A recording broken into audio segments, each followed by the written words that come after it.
proficiently. Well, I'm glad you can proficiently hear me. I Does figure once episode 100, I'll stop asking if you can hear me. Are we committed to 100? I'm down. They might need to be shorter. Do you think we can do this in half an hour? I think no, I don't. I think it needs to be an hour. We're doing 20, by the way. Like that's non-negotiable. I mean, if so, I'm not negotiating. if something were to happen to me, have my body wheeled in here weekend at Bernie style and just, yeah, Talk while you're on camera. just pretend. I'll just talk to your former self. Yeah. Talk to my soul. I'll be around. I want you to talk to some executives about how to actually evaluate applied AI instead of just. I have the. I used to talk about when I was doing machine connectivity all the time professionally. The people that ended up coming to talk to me either were a bright-eyed and bushy-tailed younger engineer who'd found these solutions by themselves, and they're like, "Oh, I got to connect my factory," or it would be, an executive had gone to a conference and seen someone on stage who said, "You should really check this IoT thing out." And then the executive comes back and like, "We need to check out the IoT thing." And so I need you to tell the executives how to balance what they can actually do right now Well, with what they heard at their conference. you know what the industrial equivalent to that is, don't you? No. McKinsey or choose your company, telling a board or a board having them in. That's the equivalent. Is you need to be doing this in your company. You need this tool. You need this technology. Well, And that's a whole different complaint for me.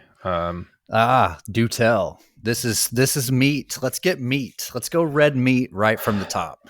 Okay, so the problem with specifying a tool is that it is often it's a fake deliverable, or it's a shiny object that doesn't seem like a shiny object at first.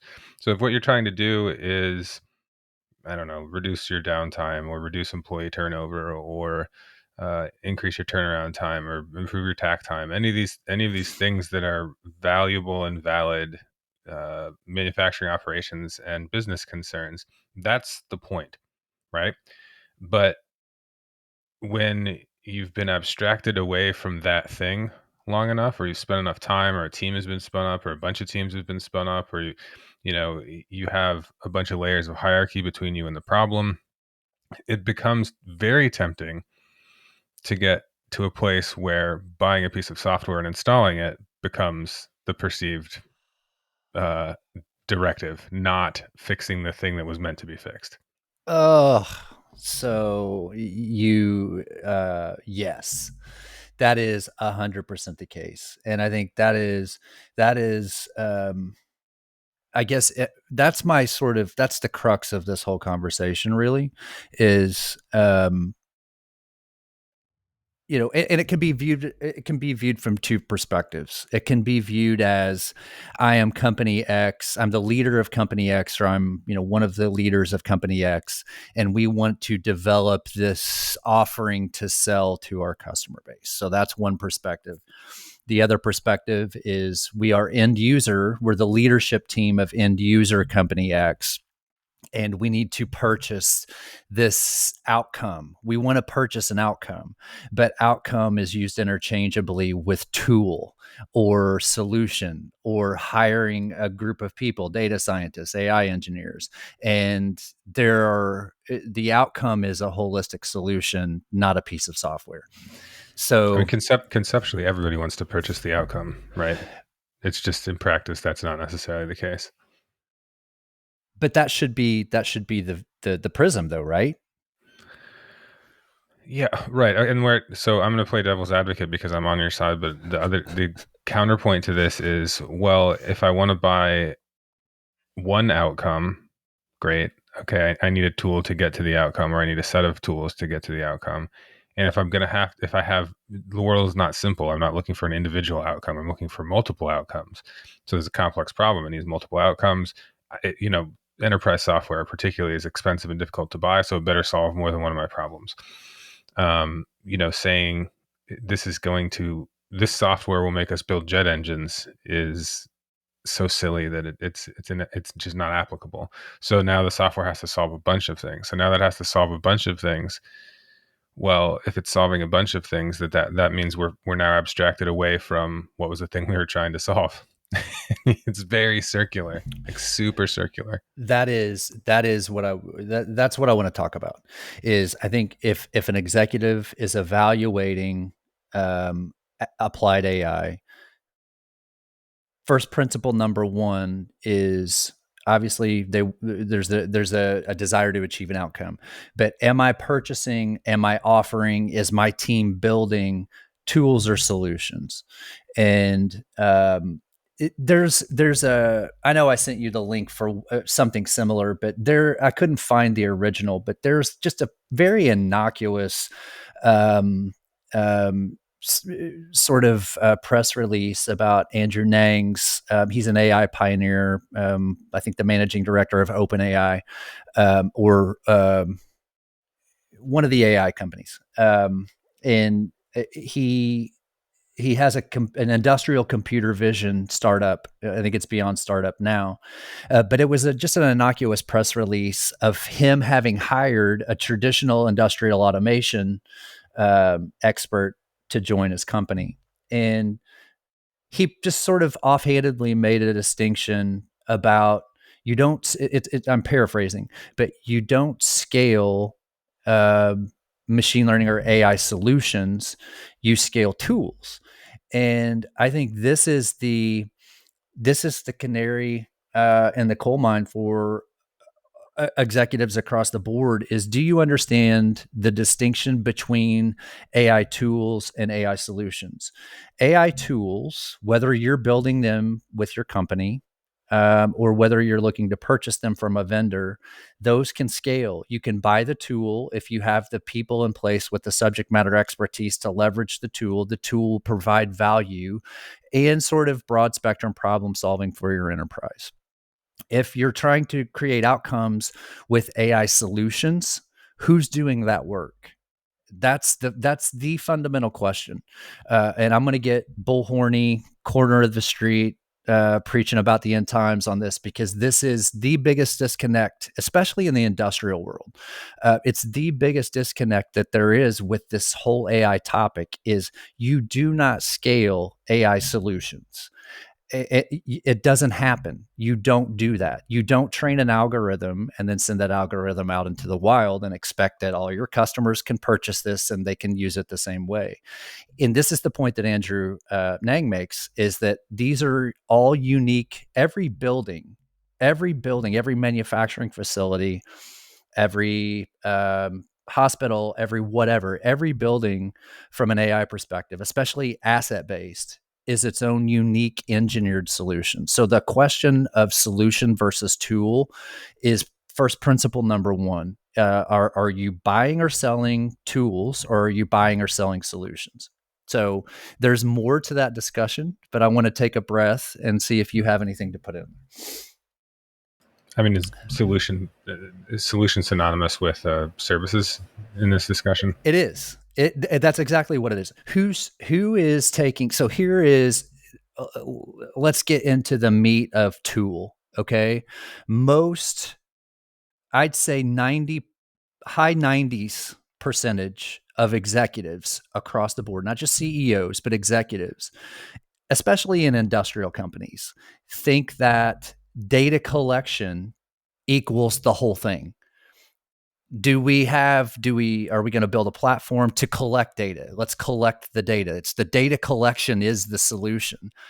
Data collection is trivial unless you have someone to train algorithms, do analysis, build, engineer,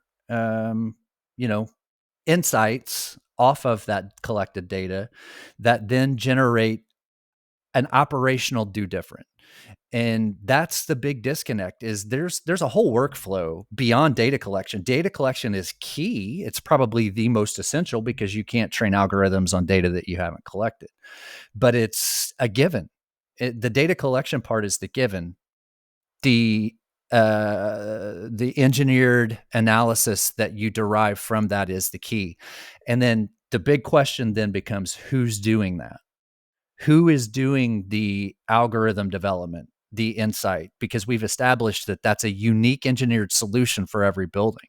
Who's doing that? For every manufacturing facility, for every stamping press, for every weld cell. Those are all unique engineered solutions. And I think the question is, who's doing that? What about what about something that does? I mean, it scales more than what you're describing, which is, object detection or person detection or something like that. Still, you still have to train it. Okay, let's think of what's the most widely used application of AI that you can think of, independent of industry, just in general. Uh, Voice assistant, maybe. Siri, yeah, Siri, Alexa. You can't say that out loud because then my phone will start. Oh, come on. Yeah, I've got like 16 devices. Okay, let's say Siri. Yeah. That's an AI voice system. That's continuously trained. Why do you think the terms of service for these things involve you being, the company being able to receive your data? Apple had contractors not that long ago that got in trouble for listening into like full conversations. um, those models are continuously trained. Yes, the base model is what it is, and that's scaled. But because there are constantly edge cases that you have to retrain. You have to evaluate the drift of the model. How does it continue to perform? And language, voice is as linear an application as there is. Industrial data, part detection, um, you know, uh, um, what's the term for when there's a defect detection, those types of things. Those are very nonlinear. You have different lighting conditions, you have the different shininess of parts is different, you have vibrations different, you don't have the same angle necessarily, like Hold think. on. I'm thinking about this completely differently though, Okay. because in 2012, uh, there were security cameras at my self storage place that I went, and the screen in the front lobby of this place had the security camera footage, and it had motion detection, so still camera shooting at a loading dock or a parking lot or something that generally should have minimal activity going on, right? Black and white, and when there was movement, it was put in a little box, and the box tracked the thing that was moving through the scene. When there was a person, it was a different color than if it was a plastic bag blown in the wind or a squirrel. And when it was a person, it gets in a green box, and the green box follows the thing. I mean, there was, as far as I know, at that time, there wasn't any further application of that, right? Nothing was done with the fact that the system was able to put a green box around the thing that appeared to be a person, but we at least had, person detection in that use case. The second one is when I'm thinking about automated defect tracking or automated inspection with a vision based system. The All of the things that are different that you're talking about, those things have traditionally been controlled by just removing that variance from the system. So you have a bright light shining directly on the part. The part is always taking a photo from exactly the same angle at exactly the same time. It may be on a jig so that it's oriented exactly the same. So if what's supposed to be a straight linear edge on the part is in fact nicked or dinged or damaged or something like that, and that can actually be seen from every single time the part comes by exactly the same. So it removes all those variables specifically to make the vision system even function in the first place, which I feel like what you're going to say is, well, then is it really AI at that point? Well, that's independent. The you're pushing the engineering part of that further down the line in that scenario. So the equivalent to my Siri voice assistant continuously being trained, the equivalent to that with your example is that I just build these cells and I send them out, and there's no adjustment. We just start taking pictures and it's good. And there's there's an engineering phase associated with the setup and installation of one of those cells, that where all that takes place. And obviously the variability in that environment is controlled for in the initial engineering phase, but it has to be done each time that vision system is set up out in the wild. And I think that's the point with AI that gets lost is Apple didn't train Siri one time and send Siri out into, train it in all the different languages where it's available, and then send it out into the wild. And that's that. It's done. It's a functioning system. They constantly engineer that algorithm.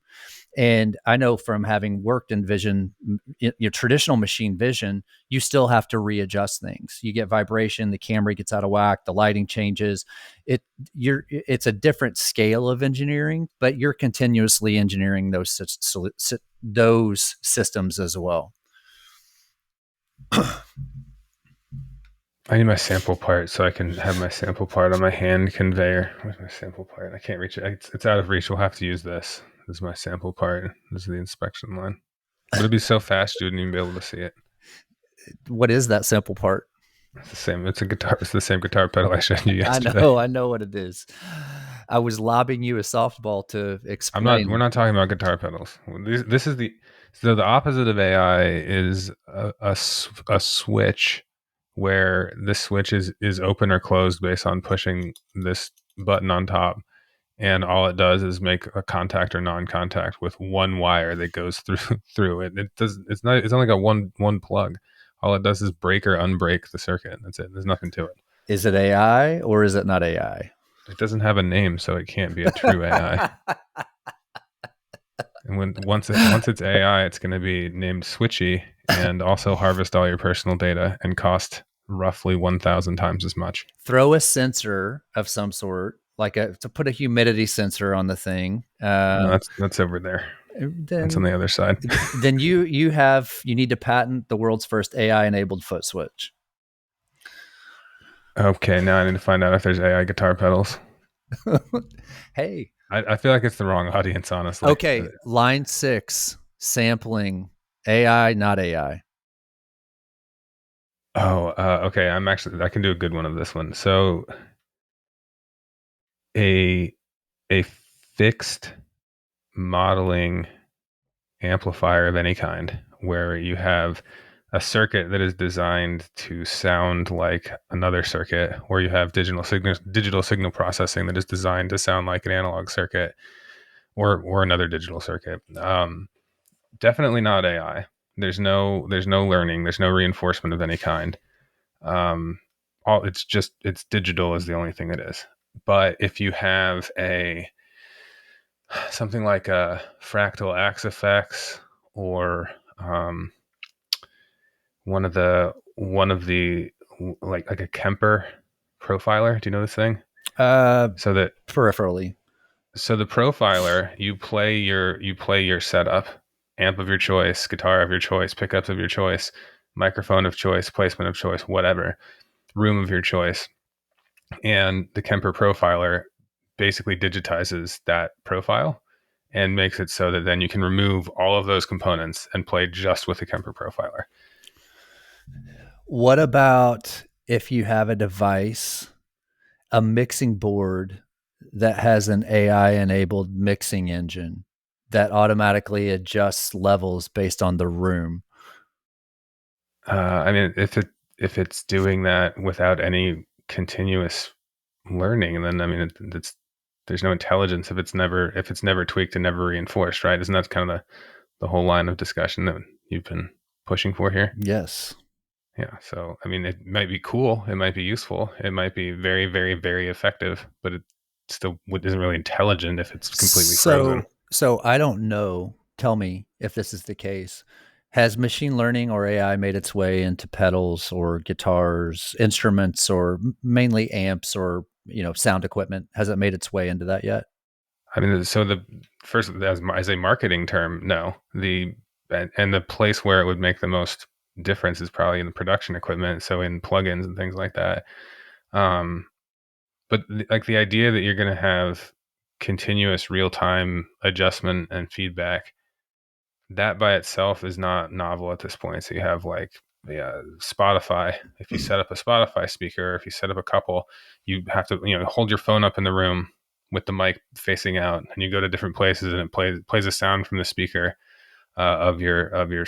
Sorry, did I say Spotify? I meant Sonos. This is like a whole home audio system.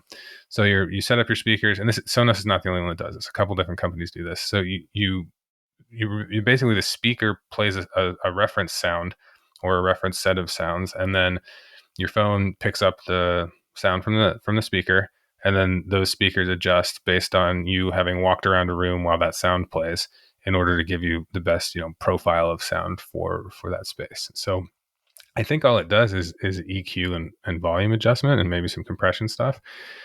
But I mean, without that being something that is that data from that sample being sent back to the mothership and then incorporated into the next one, then it's not AI. But if the same thing, if it was a one-time thing, that was, because you could theoretically have done this years and years ago based on a preset set of criteria that the people at Sony shipped with the speaker. Like, it doesn't need to have that continuous loop to do this function. But to do that function better and better and better and better, and always get better at it, you got to have that data collection, go back to some server somewhere, and have that feedback to, was this or was this not as effective as the last time? That iterative testing. I wonder if there's a problem to be solved with instruments or stomp boxes or amplifiers or mixing equipment, if there's a problem to be solved that AI could address. Well, I mean, there's the problem of trying to sell dentists more guitars. So I'm pretty sure that sticking AI on it is a great path to go down. Yeah, more on the marketing side. Well, back to the definitional points and the semantic arguments, it's almost pointless to even talk about the AI in the first place, because what is it that you're trying to accomplish? Yeah. So saying an AI powered music tool, who cares? Like, tell me what it does. Is it an AI tuner? Well, I mean, not really. Like, is it going to actually manipulate? Like, what is it doing that you need it to do that would require the AI? And once it does that thing, name it that thing. Like, name it an automatic EQ. But an automatic EQ doesn't need to be described as AI. It is an EQ, right? You're not going to talk to it. Yeah, that's I think the sort of the feedback loop of all of this. Is there's just basic problem solving, and is machine learning needed? Is predictive, just linear models, AI algorithms, like what's needed to solve the problem, and a commitment to that, independent of whether or not you get to use AI on marketing materials. And I think there's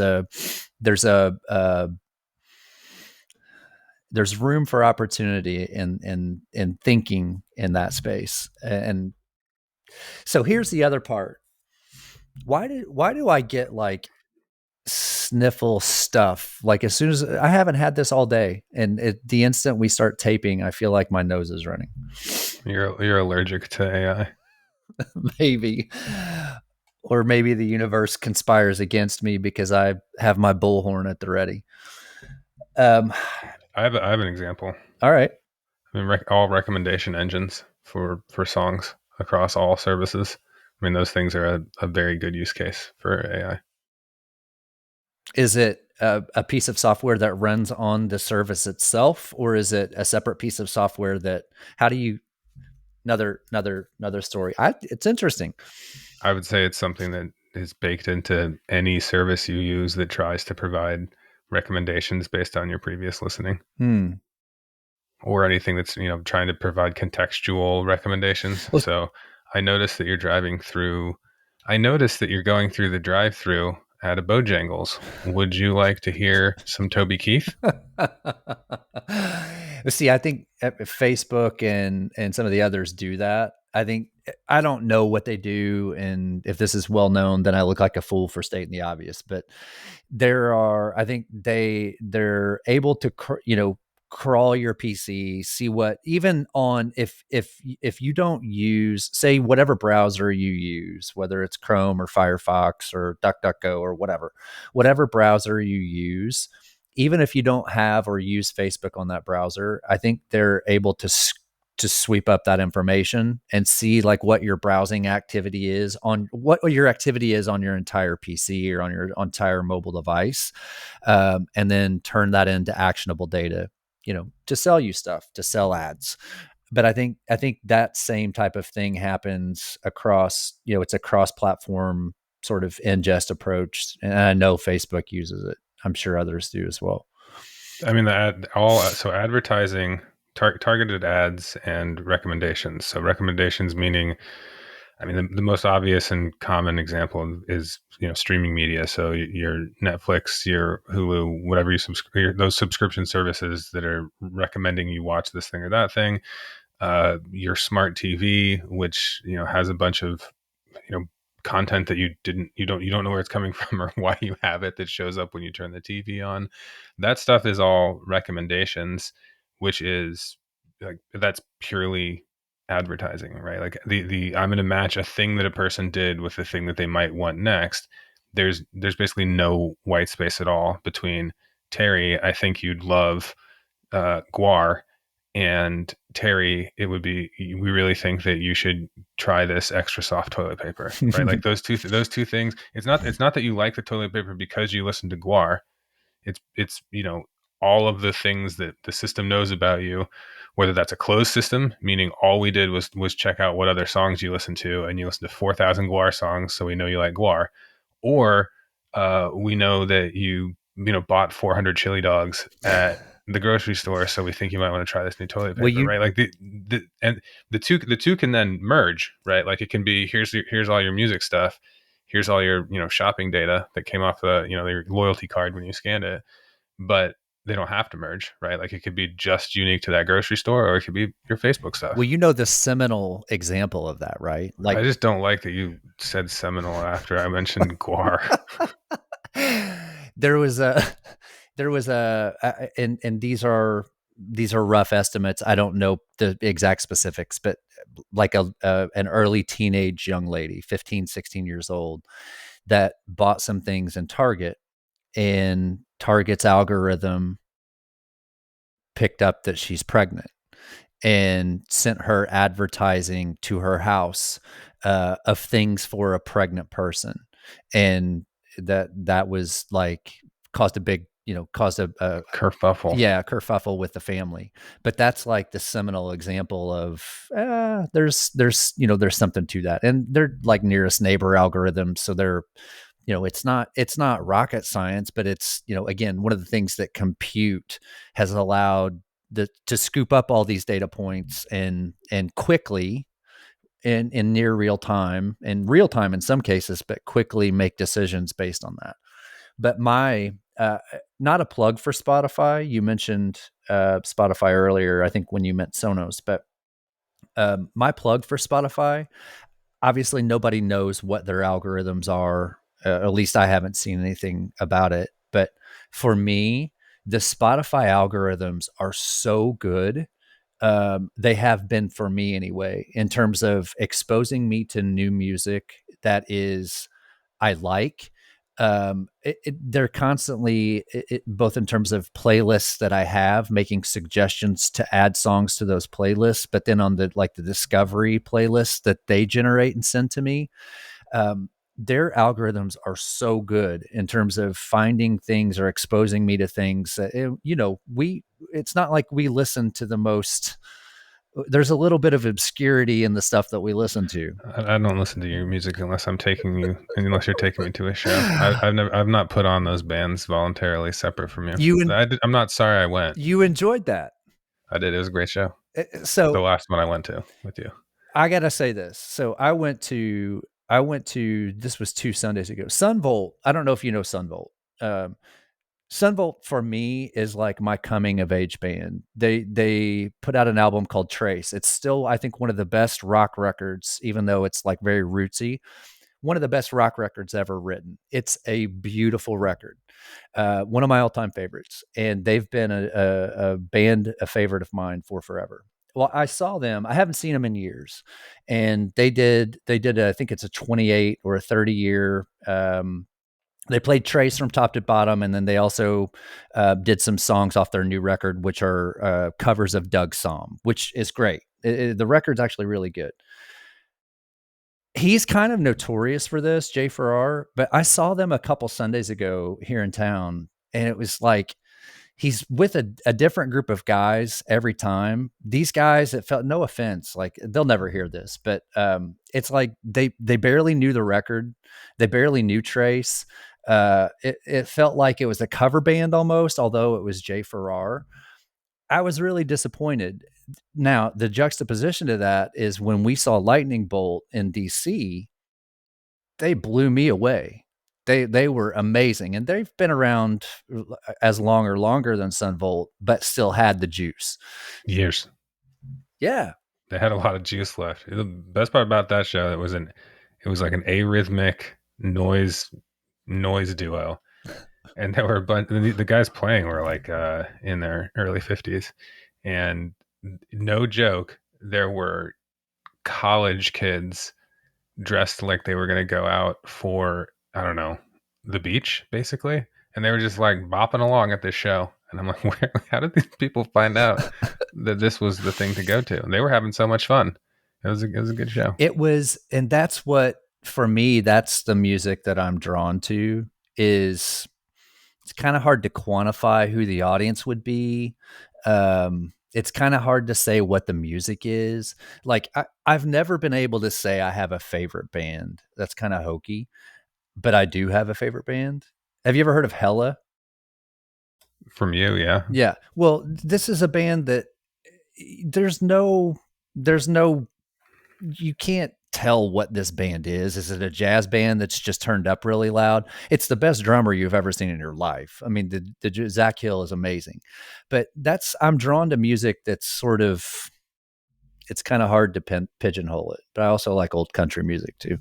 Are you drawn to music that is created possibly by an algorithm, but maybe by a struggling artist, and then licensed by Spotify to play with mood-based titles? I'm not making this up. This is a real thing. I know it is, but I love that. Yeah. What if I said my favorite genre was whatever that one Spotify playlist was that was like ambient forest, or Yeah. like moonlit walk? Yeah. No, that's not a band. It's a Spotify playlist that is. I honestly don't know if the artists are actually people or if a computer just made all of that music. So if somebody, here's a question for you.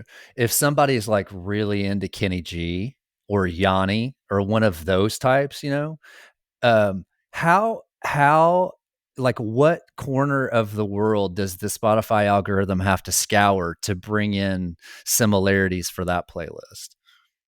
Is there a lot of that out there? Is there a lot of Yanni and Kenny G and boat rock stuff? Is there a lot of that?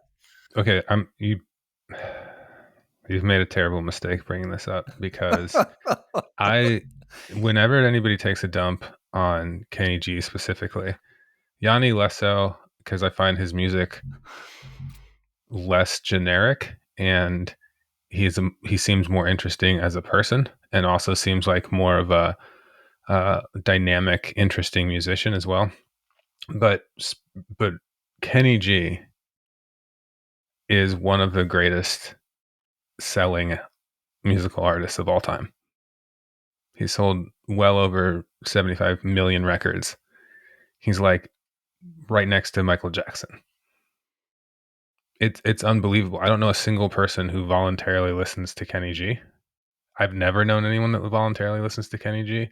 I do know people who have bought a Kenny G album, and I would say that I have, more or less no musical hobby, book reading interests. I have no overlap with these people in my life. It's like the mailman's uncle loves Kenny G, or like your dad bought that one Kenny G album that one time for somebody else because they didn't know what to get them. I hear it. Um, But or it's everywhere, man. 75 million albums.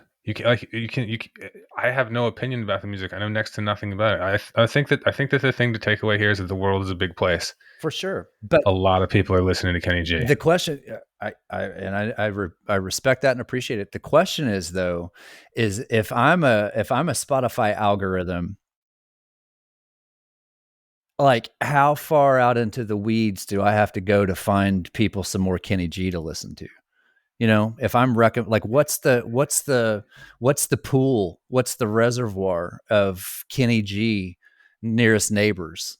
You Uh, don't have to go far at all. Like anyone who has ever, picked up anybody who's ever picked up an electronic production suite and a MIDI controller and wants to can make a Kenny G-ish sounding album. can I tell you what I think my worst quality is? Being judgmental towards Kenny G Well, fans. it's not just Kenny G. Also, let me back up. I don't know that there are Kenny G fans. You can sell 75 million records, not a single one of them go to a fan. That's definitely possible. I'd say this, all right. Kenny G is like Ruth's Chris Steakhouse. It's it's where you're trying to. I'm going to leave that. I'm going to get myself in trouble with that analogy. I'm going to leave that there. I want to tell you my worst fault though.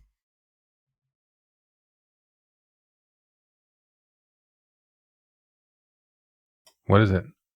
Why did you went on mute somehow? I was muted because I was typing to find Kenny G. This like counterpoint article about Kenny G that I read. I don't know 4 years ago. And then that turned me on to the fact that he was a great selling artist. But please, what is your I worst trait? I have seen some interviews like on a sports show nonetheless, like the Dan Lebitard show.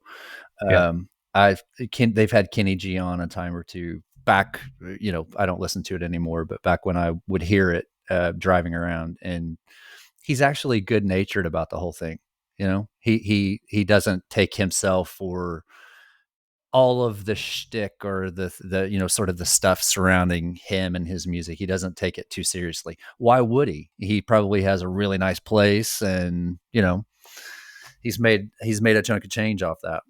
and he's just got a good attitude. Yeah. So I wish him well as a person. It's just there's a you know I I'm curious about how I like to think about Spotify's algorithm when it encounters that this person listens to Guinea G frequently. Like the algorithm's huffing and puffing because it has to. I feel like it has to work hard to find other Kenny G like artists. I feel the opposite. I feel like it's everywhere. That's why it's so popular. So here's the question. I wonder if the algorithm pulls similar style music. In other words, horned, instrumental horns, soft rock, soft jazz, or if it's pulling bands that people who listen to Kenny G listen to. So probably your Jimmy Buffett or your Air Supply or your ABBA or however that's pronounced, like 70s sort of soft rockish stuff.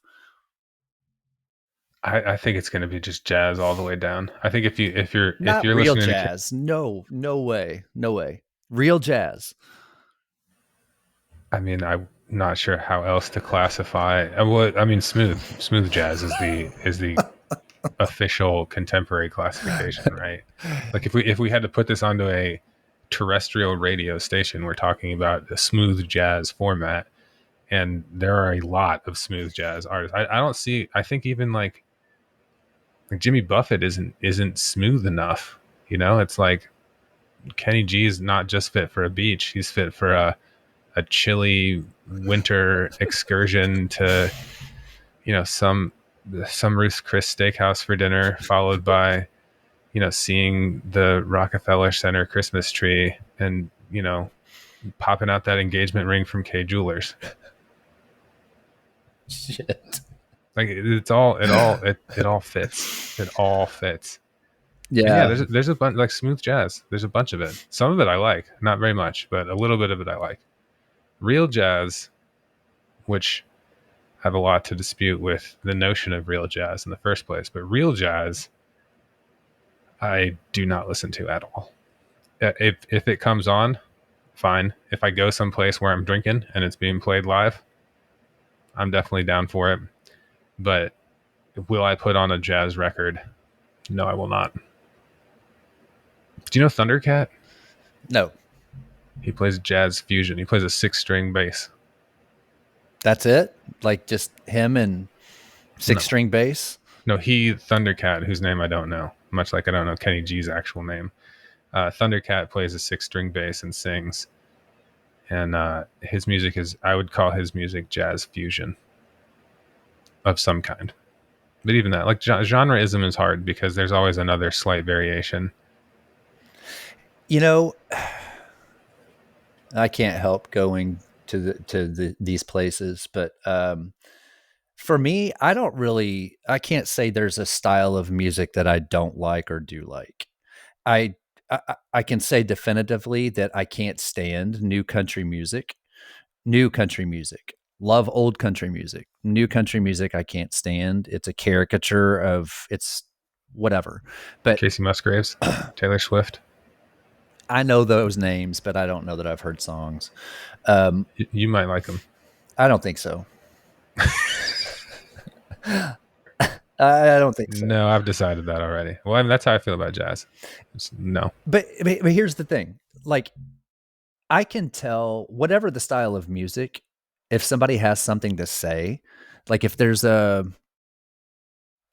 something coming from the music as opposed to just these chords sound good together, or this sounds like it should be something that someone would want to consume, I can get into it.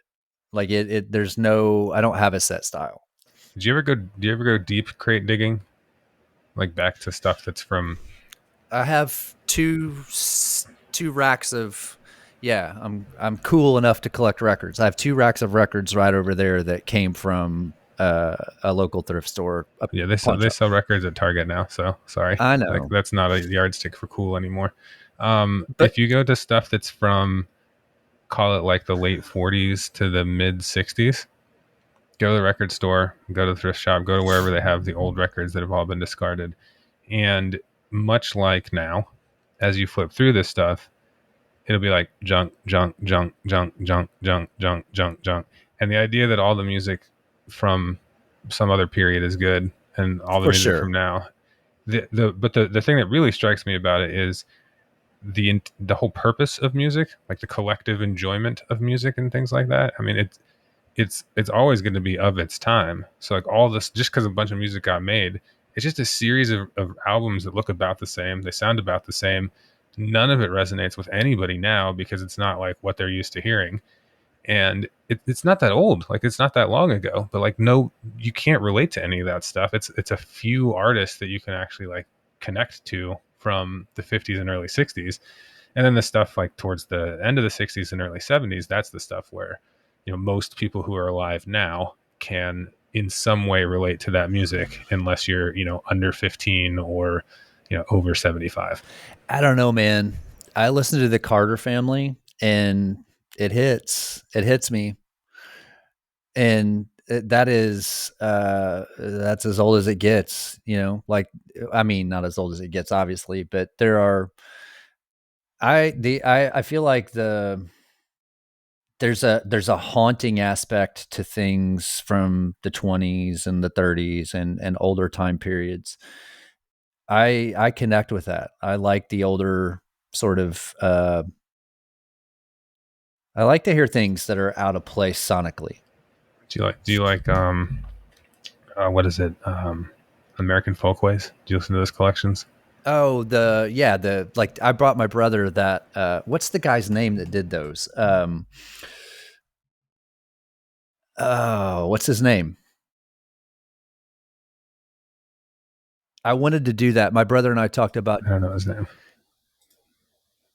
oh I'll figure it out. That'll be a Monday update.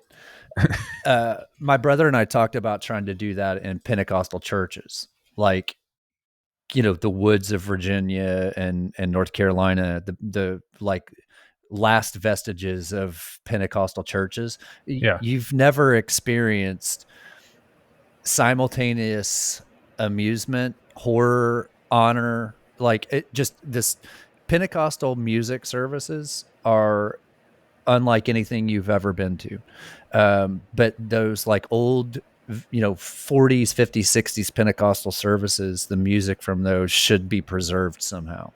And we thought about doing. There's a guy that did that for the old folk artists, and I bought my brother that collection. And I can't remember his name. It's like a 6 album or 7 album collection. Yeah, I know what you're talking about. We'll find it and put it in the show notes. I don't know the name of it now, though. Anyway, we got derailed a little bit there. No, it's not. Here. It's not derailing at all, because all things that are ordering and classifying have a component where, when it's new, when it hasn't been ordered before, when it hasn't been classified before, it that's where all the labor of organizing and classifying things the first time is the most onerous time. But then when there's other things to compare to, that's when it gets easier, and that's when you can get a higher value from, mining the relationships between those things. So the tagging and the genreizing and the, comparing quality, and having like 1,000 arguments over this is good, that is good, and, when this goes on YouTube, having names of artists in the show notes, and the fact that it was potentially that it was said out loud in the video, that stuff goes into the hive mind. And now, Sunvolt and Lightning Bolt and Jay Farrar and Hella, like, they get infinitesimally more recognized than every artist that we didn't bring up. And Kenny G obviously will be elevated dramatically by all of this, Kenny G, given he does not need given us. given the repetition of how much we said Kenny G, and thus the entire system continues to self-reinforce, because we talked about Kenny G because he's phenomenally popular, including phenomenally popular to dump all over. So we brought him up, and it just feeds the beast, man. And so I see it as, it's all like one very, very tight thread about, can you make a computer do the same stuff that our brains are just, and our brains and our social selves, we just always want to be classifying and ranking stuff, which is functionally what we're talking about when you're trying to apply AI. And if you don't have a problem that needs classification, ranking, and ongoing attention to that classification and ranking problem, you do not have an AI problem. And you should call it by the application name, not by the name AI. Here, here. That was it was a nice tying of the bow of what were pieces of a conversation. I want to add two more thoughts. Do it. We were talking about the concept of tools versus solutions. And I think the challenge for executives, the challenge for analysts evaluating companies that are offering AI, whatever, is is this company selling, offering, developing whatever tools or solutions, and what do they think their addressable market, their TAM is for what it is that they're offering? And here's why I say that. Let's take manufacturing. We both know discrete manufacturing. We both know that space fairly well. At least, we know it fairly well. You take discrete manufacturing, and you have, let's say, what is it? Maybe 3% of companies. I worked with one of the biggest ones in the world, but you have maybe 3% of manufacturing sites covered by a company that has the investment in data science teams. Maybe 3%. Is that high? Would it be 2%, 1%? Of manufacturing sites have a robust, vibrant data science organization that they've built organically. That number sounds ballpark reasonable to me. Okay. So if you're selling tools, AI tools, where we've got this piece of software or this storage architecture or this thing that you leverage in your ecosystem to collect, gather, store, whatever, clean data, the only company that can leverage that tool to provide outcomes are companies with robust data, organic data science infrastructure, or they've got a contract with some other service provider to do that. So, what is that? 3%? So, if you're selling tools, your addressable market is 3% of your customer base. And this is what most companies don't think about. All the big CSPs, they have vertical market teams for a reason. They have vertical market teams to sell tools as well. You don't have to buy a platform from a company that's built the platform on Azure or built it on AWS. You can just buy that from AWS or Azure or IBM. You don't need a company that's building on top of that unless there's some unique functionality that they're building on top of that. I wouldn't eat the margin being added on by another company. I'd just buy from Microsoft. Microsoft knows this. An end user that has an organic, robust data science program, I'm going straight to Azure or AWS. And that's the way most of that goes. So then, if I'm company X and I want to sell into manufacturing, 97% of my customer base needs somebody to provide the outcome. My tool does them no good unless either me, my company, or a contractor, someone else, some other entity has a robust data science organization that can engineer all of their AI machine learning solutions to leverage the tools. And so that's where, if I'm evaluating a company or if I'm an executive and we're offering AI, am I offering tools or solutions? Do I have some unique functionality in my tool from a data ingest perspective that one of the CSPs doesn't have? Why would an end user buy me and my additional margin over top of just using off the shelf tools? And I think that question, that's why there's so much just cash lit on fire in the industrial world, because that question is not answered. Next time we talk about, even if you've got all the other things right, what happens when your data was actually trash going in? So, and again, that's the whole thing.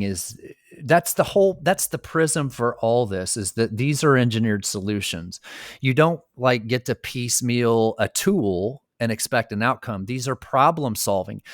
There are companies that reap the benefits of AI and their profitability goes through the roof, but it's a discipline.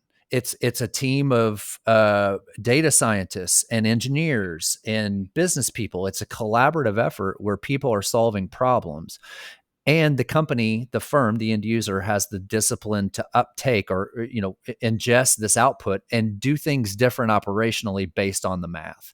And I think that's the other area where all this falls apart, is the math says do this. Well, we've done it this other way for 30 years. We learned to do this at GE in the 1980s. Well, the math says you should do it differently, and they don't. And I think that's what separates the companies who succeed with this stuff. I'll tell you this. This is the last thing I'll say about this. The one question, if I'm an end user, if I'm a manufacturing site, I'm building parts for Ford and Toyota in Kentucky. I'm a manufacturing site. And company X comes to me and they want to sell me this manufacturing, predictive maintenance solution for my company. Okay? The first question that I'm going to ask them: where are you using machine learning in your company? Not where have you got this widget set up on a test bed? Where have you changed the way you do business with machine learning in your company? Because if your service technicians and your salespeople don't have the discipline of making decisions operationally based on the math, there's no way they can sell something to me and expect me to change my process to do that either. Where have you changed the way you do business internally with machine learning or AI? And if you haven't, come back when you have, and then let's talk through how you changed operationally your process. Then we can evaluate how well this widget that you're trying to sell me is going to do that for me. Because it's a cultural thing. It's comical for me. I totally have my bullhorn on the street corner right now too, but it's comical for me to see like salespeople that have been selling choose your box, choose your widget, mechanical pumps. Salespeople that have been selling mechanical pumps for 30 years now walking into the same customers that they've walked into for 30 years, but they're trying to sell AI now, or they're trying to sell predictive maintenance now. I would laugh. That's why these things are having problems. That's why we're having problems. I would laugh hysterically at if Bob's been selling me mechanical pumps for 30 years, now he's trying to sell me algorithms, and he wants me to change my whole process based on, where is your company doing this? Where do you do things differently in your company with machine learning and AI? Let's see examples of that. Let me know that these people that are going to be servicing this thing with me understand how I should do things differently. It's a cultural thing as much as it is a tool or a solution thing. I'm gonna find some salespeople to talk to. You have to tell them that to their face. I would love that conversation. I'm finding sales guys. I'd find the sales guys too. I think they're crucial. I think my problem is with people up the ladder.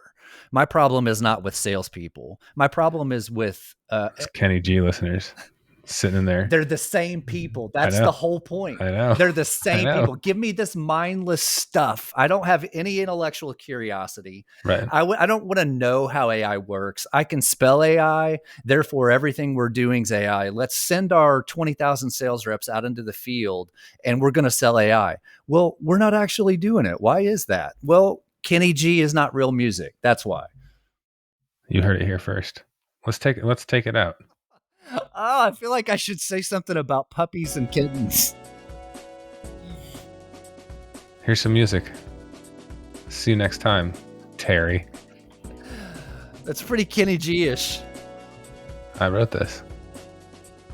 I'll tell you more about it next time. All right.